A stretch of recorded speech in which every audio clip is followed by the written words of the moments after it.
Қазбек ауылына арналып жатқан шахмат турниріне тағы айтам, қош келдіңіздер, жолдарыңыз ақ болсын. Бүгінгі жарышта тек мықтылар шығады дегендей, осы жарыстан кейін келесі аптада біз қала деңгейінде өткіземіз, соған жолдама алады деген сияқты. Бүгінгі ережемен таныстыратын болсам, 7 тур ойналады. Әр ойыншыға 15 минут уақыт беріледі.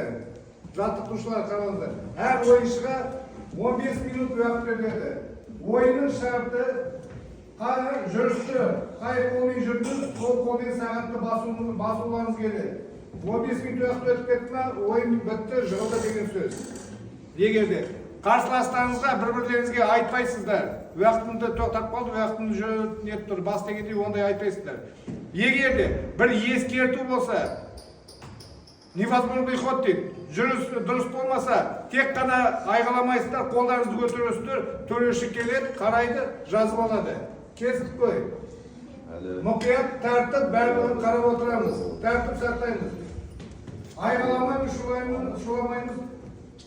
Мына жерде ойын жеребе бойынша өтеді. Қазір барлықтарыңызға айтамыз, дайындық. Балаларға 3 минут уақыт беріледі, дайындайсыздар балаларды.